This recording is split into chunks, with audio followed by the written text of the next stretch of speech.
So let's get started because we have a lot to talk about. So rocketed to Earth as an infant from the doomed planet of Krypton, Kal-El was adopted by the loving Kent family and raised in America's heartland as Clark Kent. Using his immense solar-fueled powers, he became Superman to defend mankind against all manner of threats while championing truth, justice in the American way. Because he's a Kryptonian, Clark is able to absorb the solar energy from yellow stars in order to gain his incredible powers. Superman has the ability to lift incredible amounts of weight, being able to pull the weight of the Earth before and helping to lift the Book of Eternity, which contained all the books in the universe, so an unprecedented weight. He also has the ability to move and fly incredibly fast. It can even go faster than the speed of light. The upper limits of Superman's speed are unknown, but it is usually generally accepted that he is a bit slower than the Flash. Clark is also capable of combining his speed with dexterity to pull off complicated tasks in an incredibly short time frame. In battle, he's able to move so fast that even his opponents seem slower in comparison, creating time for him to avoid attacks and plan his next move. Superman possesses an immense degree of invulnerability and is able to withstand bullets, missiles, bombs, and countless other weapons without a scratch. He's even been able to survive destructive power on a cosmic level. Although hurting Superman with purely physical force is very difficult, characters like Darkseid, Doomsday, or Shazam are strong enough to do so. He also has super senses, such as the ability to hear anything at all volumes and pitches, and the ability to see down to the microscopic level. Clark's physiology allows him to convert stored solar energy into beams of highly concentrated thermal energy, which can reach temperatures comparable to those produced by stars. He can also suck in large amounts of air into his lungs, and either hold it in there or create strong forces of wind with it. He's even able to control the temperature with which he expels this wind, creating his freeze breath. Superman has knowledge in hand-to-hand combat, with the most basic being boxing and wrestling. He's also trained himself in several different forms of Kryptonian martial arts. He's even been trained in pressure points by the world's greatest expert, Batman. Superman is still immortal though, and because of that, still vulnerable to the workings of magic.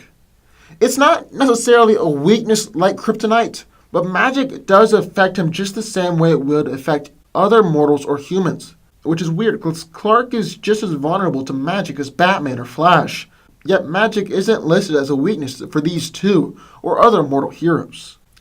And in the other corner we have Shazam. Young Billy Batson has been deemed worthy of becoming the champion of the ancient wizard. Whenever he utters the word Shazam, he's struck by a magical thunderbolt and gains the powers and abilities of Solomon, Hercules, Atlas, Zeus, Achilles, and Mercury, and transforms into magic's champion, the world's mightiest mortal, Shazam. He's been gifted with the wisdom of Solomon, which grants Billy great knowledge, perception, comprehension, and insight. Solomon is actually able to speak to Billy during his times of need. It also grants him many intellectual abilities, and he's also gifted with a photographic memory, he's omnilinguistic, and he also has an advanced knowledge of war strategy and tactics. He's been gifted with the strength of Hercules, who is the strongest of all the gods. Billy is empowered with Herc's basically limitless superhuman strength, which is often compared to Superman. He's capable of lifting unbelievably massive objects, even on a planetary scale. Shazam has matched Wonder Woman in raw strength, has stalemated Superman in an arm wrestling match, and was also able to help lift the Book of Eternity along with Superman. He also has the stamina of Atlas, the Titan who is capable of bearing the heavens on his shoulders.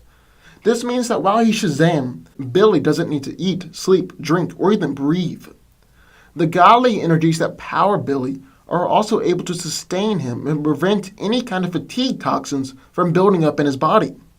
This grants him virtually inexhaustible amounts of endurance, regardless of how strenuous the physical activity actually is. Shazam is gifted with all the power of Zeus, the most powerful of all the gods. Through Zeus, Shazam has high levels of magical resistance and can call down the lightning that changes him back and forth from his two personas. He's even able to use this lightning as a weapon before, calling it down and then dodging the blast, allowing it to strike his opponent. The power of Zeus is really kind of vast and hard to describe completely. It may be used to augment some of Shazam's other abilities, like giving him the wisdom of Solomon and Zeus, the strength of Hercules and Zeus, and the stamina of Atlas plus the immortality of Zeus. Billy also has the courage of Achilles, which grants him incredible inner strength and confidence. He also has an unbelievably high level of invulnerability that puts him on the same level as Superman. Finally, he's been given all the speed of Mercury, swiftest of all the gods. This power allows him to fly, and he also has incredible speed, which is said to possibly surpass Superman and even rival the Flash. So who wins this fight? Well, let's break it down. These two have fought countless times throughout the comics, and both have won their fair share of the matches. And it's really difficult for me to gauge these two and determine the winner, because they are so similar in power levels. Superman is basically Shazam powered by the sun, and Shazam is basically Superman powered by magic. I know that's not entirely accurate, but it kind of shows just how similar in power these two really are. Now, since they're so similar in power, the question we need to ask is, since Shazam is powered by magic, how does that affect Clark? Now, Wonder Woman's sword and tiara are magical, and have been able to cut Clark in the past. So it looks like in some ways, magic takes away his invulnerability. So the question is, shouldn't Shazam completely overwhelm Superman, since he's powered by magic? Well, not necessarily. It really depends on how the magic works. When Shazam hits him, is Kal-El being hit by magic, or is he just being hit by a fist? Is magic just the fuel source behind Billy's powers, or is it a magical item affecting the natural laws around it? Well, I would say it's just a magical source. Let me give you a comparison. Let's say that Superman has a vulnerability to electricity, and was hit by a robot that was powered by electricity. That's going to have a very different effect on Supes than, say, getting hit by a bolt of electricity. The same could be said for Shazam's fists and his bolt of lightning. And let's just talk about these bolts for a second here, because they could change the course of this whole battle. The lightning is going to affect Clark, and it's going to hurt. But I don't think it's going to put him down first blow. He's held up to magical items before, and he still has his incredibly high level of durability and invulnerability. I mean, he is Superman after all. But several of these lightning bolts, and Superman is going to be really, really hurting. But he's a smart fighter, and he might end up being able to use these lightning bolts to his favor. You see, the lightning is designed to turn Billy into Shazam and vice versa, and Shazam is having to dodge these bolts, allowing them to hit his opponent. So Superman was able to hold on to Shazam for long enough and allow him to be hit with his own lightning that Shazam turns into Billy, and all Clark has to do is cover the kid's mouth, and he wins the fight. So that's one way that Superman is able to win. He also just has much more fighting and combat experience than Billy. Yeah, Billy has all the wisdom of Solomon, and that grants him access to an advanced knowledge of war strategy and tactics. But he's still a little kid, and that naivety and just overall childishness is going to break through eventually, especially in a hard, long, drag-out fight like this will be. So in my opinion, Superman takes the victory.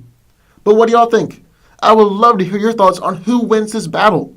So sound off down in the comments down below. And if you have any ideas for future battles, sound off down there.